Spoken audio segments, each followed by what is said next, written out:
Salut à tous, bienvenue dans cette nouvelle vidéo. Aujourd'hui, je vais vous montrer comment réaliser un logo pour sa marque sur Illustrator. Pour l'exemple, je vais créer ce logo pour une marque fictive dénommée Gamma. C'est parti. Mais juste avant de commencer la vidéo, petite parenthèse pour vous dire que j'ai lancé le Cursus Nébuleuse, un programme d'apprentissage qui a pour but d'enseigner la création de design destiné à l'impression. Ce cursus se décompose en 10 chapitres pour un total de plus de 7 heures de vidéo. Des bases du graphisme au tutoriel pour créer ces 5 designs différents en passant par le volet inspiration et créativité, la récupération de ressources ou encore des guides pour écrire les bases sur Photoshop.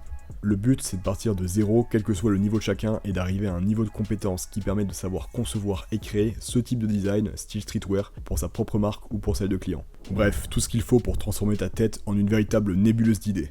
Afin de partir avec un maximum d'outils en main, ce cursus comprend également le pack du designer de marque, un pack de ressources que j'ai créé il y a un moment et qui regroupe des templates de logos, de posts pour les réseaux sociaux, des textures, des mock-ups, etc. Si tu veux plus d'informations sur ce cursus, tu peux regarder la vidéo qui s'affiche ici, le lien est dans la description. Et si tu souhaites d'ores et déjà rejoindre le cursus, il est actuellement au prix de 80 €, c'est le premier lien en description. Du coup, pour commencer, on va se rendre bien évidemment sur notre logiciel Illustrator de la suite Adobe et on va créer un nouveau document. Alors concernant les dimensions, là j'ai du 210 mm par 297 mm, il n'y a pas besoin en fait de mettre une dimension particulière tout simplement parce que on va créer un logo qui va être vectoriel, qu'on pourra déformer à l'infini une fois qu'on l'exportera, donc en vrai on s'en fout un petit peu, là c'est juste voilà, ce qu'on veut comme format pour travailler sur son écran tout simplement. Moi je vais laisser ça comme ça, vous pouvez mettre la même chose pour avoir le même fichier que moi, mais vous pouvez aussi mettre totalement autre chose, c'est pas un problème. Ici, on va rester sur couleur CMJN et ici, on va rester sur effet de pixelisation à 300. Donc en fait, veillez à avoir les mêmes configurations que moi ici. Voilà, c'est les configurations par défaut. Et on clique sur Créer. Voilà, donc notre fichier vient de s'ouvrir. On peut tout de suite faire CTRL S pour l'enregistrer ou alors tout simplement ici, Fichier, Enregistrer sous, pour l'enregistrer quelque part au cas où voilà, le PC crash. Et puis voilà, pour pouvoir récupérer son fichier de manière générale, pour pouvoir l'avoir rangé quelque part. Bon, alors ce que je vais faire, c'est que je vais tout de suite procéder au début de la création. Donc je vais aller ici sur l'outil des formes géométriques. Alors peut-être que vous n'aurez pas vous une ellipse, mais que vous aurez plutôt un rectangle ou un polygone ou autre chose.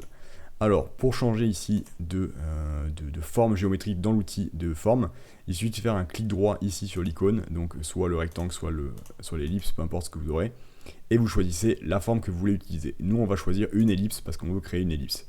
Ce que je vais faire maintenant, c'est que je vais faire un clic gauche sur ma surface de travail, ici sur mon plan de travail, et avec un clic gauche, je peux déplacer ma souris pour créer ma forme. Alors ce qu'on veut, nous, c'est un cercle qui est parfait, donc c'est-à-dire en fait avec un cercle parfait tout simplement, avec toutes les proportions qui sont parfaites. Donc pour ce faire, on va cliquer sur Shift, donc Maj enfoncé, on maintient Shift enfoncé, et on peut créer comme ça notre ellipse. Une fois qu'elle est créée, j'ai juste à lâcher mon clic gauche et Shift en même temps. Ici, sur les outils d'alignement, on va venir centrer notre ellipse horizontalement et verticalement. Voilà. Je peux utiliser ici l'outil de sélection V pour récupérer mon cercle. Alors là maintenant, si on va dans les propriétés de notre cercle, on voit ici qu'on a un fond blanc et qu'on a un contour donc de 1 pixel, enfin de 1 point en noir.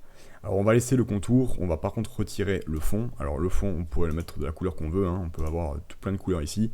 Mais nous là, ce qui va nous intéresser, c'est de ne pas mettre de fond, donc mettre un fond ici transparent. Il y a marqué 100 dans les crochets. Une fois que c'est fait, je clique à côté ici, clic gauche, je vais ici dans contour et je vérifie qu'on est bien en noir, donc c'est parfait. Je pourrais également changer la couleur là encore si j'en avais envie, mais c'est pas le cas. Et je vais me mettre ici sur un contour, admettons à 40. Voilà, donc mon contour s'est ajouté, sauf que là ce qu'on voudrait en fait c'est que le contour soit à l'intérieur du cercle et pas comme ceci au milieu. C'est-à-dire qu'en fait là on voit que le contour se centre par rapport au tracé du cercle. Alors pour ça il suffit ici de cliquer sur contour, on accède à une fenêtre de propriété du contour. Ici on a aspect, on a angle, on a alignement, et donc dans l'alignement ici on voit qu'on a alignement centré, donc contour centré. Ici on a contour aligné sur l'intérieur et ici contour aligné sur l'extérieur. Alors si on l'aligne sur l'extérieur, on voit que la ligne de notre cercle, de création du cercle, devient la ligne basse de notre contour, donc le contour est au-dessus, c'est-à-dire à l'extérieur en fait. Ici on a l'inverse, donc en fait on va avoir la ligne qui va être la ligne extérieure de notre contour, et de notre cercle, pardon, et du coup le contour qui va être à l'intérieur. Et ici c'était la configuration par défaut, donc c'était centré. Donc nous on va se mettre sur intérieur, comme ceci. Une fois que c'est fait, je peux juste cliquer gauche quelque part. Finalement, je vais quand même un petit peu agrandir mon contour, je vais le mettre ici à 50. Hop. On peut modifier ça autant qu'on veut, hein. De toute façon, on peut toujours revenir dessus. Je vérifie encore une fois que c'est bien centré. Parfait. Ce que je vais faire maintenant, c'est que je vais ajouter une nouvelle forme. Je vais ici dans mon ellipse, je vais faire clic droit et je vais utiliser l'outil étoile. Et là, ce que je vais faire en fait, c'est que si je clique comme ceci sur mon écran, on voit que je crée une étoile. Alors là, c'est une étoile à 4 côtés, enfin 4 branches en tout cas. On peut faire une étoile avec plein de branches en fait. Donc ce qu'on fait, c'est qu'on fait un double clic.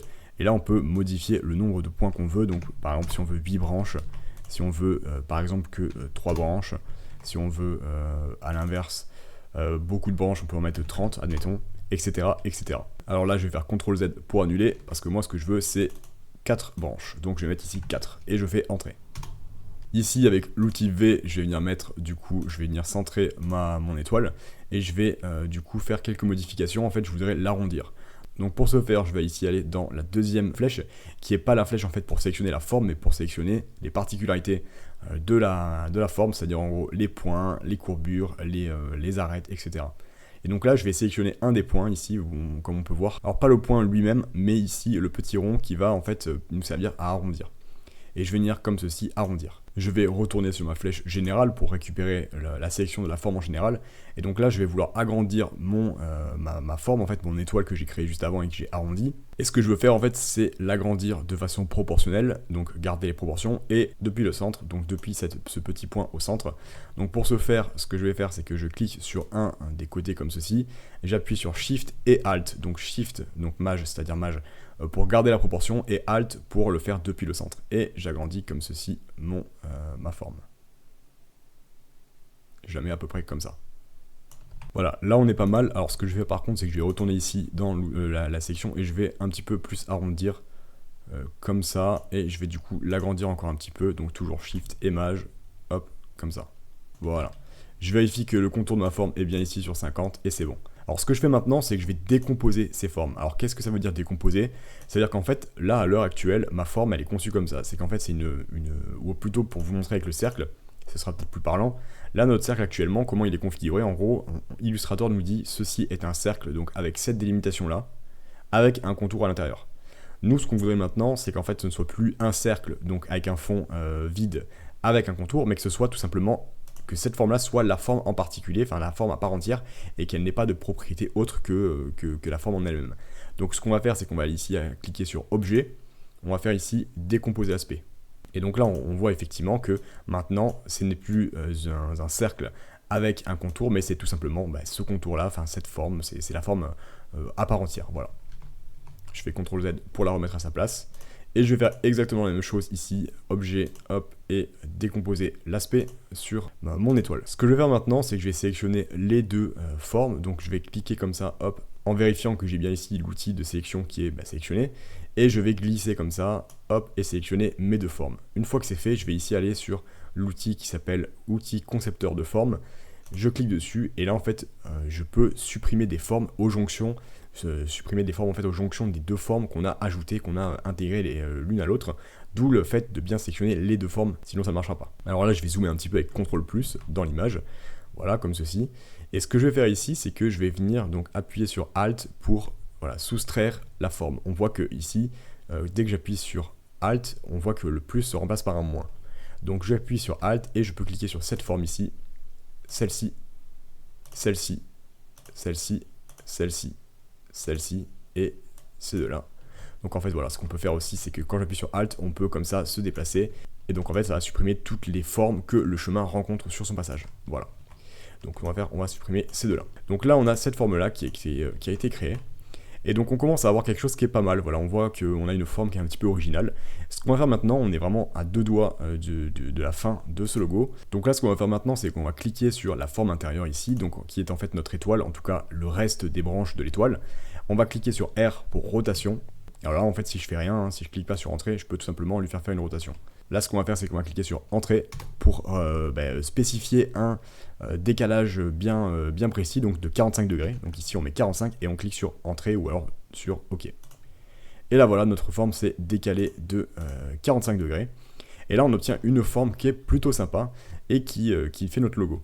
Alors là on voit qu'il y a des formes qui n'ont pas été supprimées. Alors on peut les supprimer à la main ou les laisser. Moi je trouve que ça donne un petit truc qui est sympa, alors elles sont peut-être un petit peu trop petites, donc ce que je vais faire c'est que je vais tout simplement les supprimer, j'en ai pas besoin, mais voilà, on peut tout à fait les laisser si on en a envie. Alors là pour les supprimer, du coup ce que je vais faire c'est que je vais resélectionner tout ça, je vais reprendre le concepteur de forme, et je vais supprimer comme ceci en passant dessus sur chacune des formes. Et hop, voilà notre logo qui est créé. Alors maintenant ce qu'on va faire c'est que on va lui ajouter un petit texte, donc je vais prendre ceci, je vais le monter, je vais le rétrécir un petit peu, comme ça, hop, et je vais venir ajouter un texte juste en dessous. Je vais marquer du coup le nom de la marque qui est Gamma.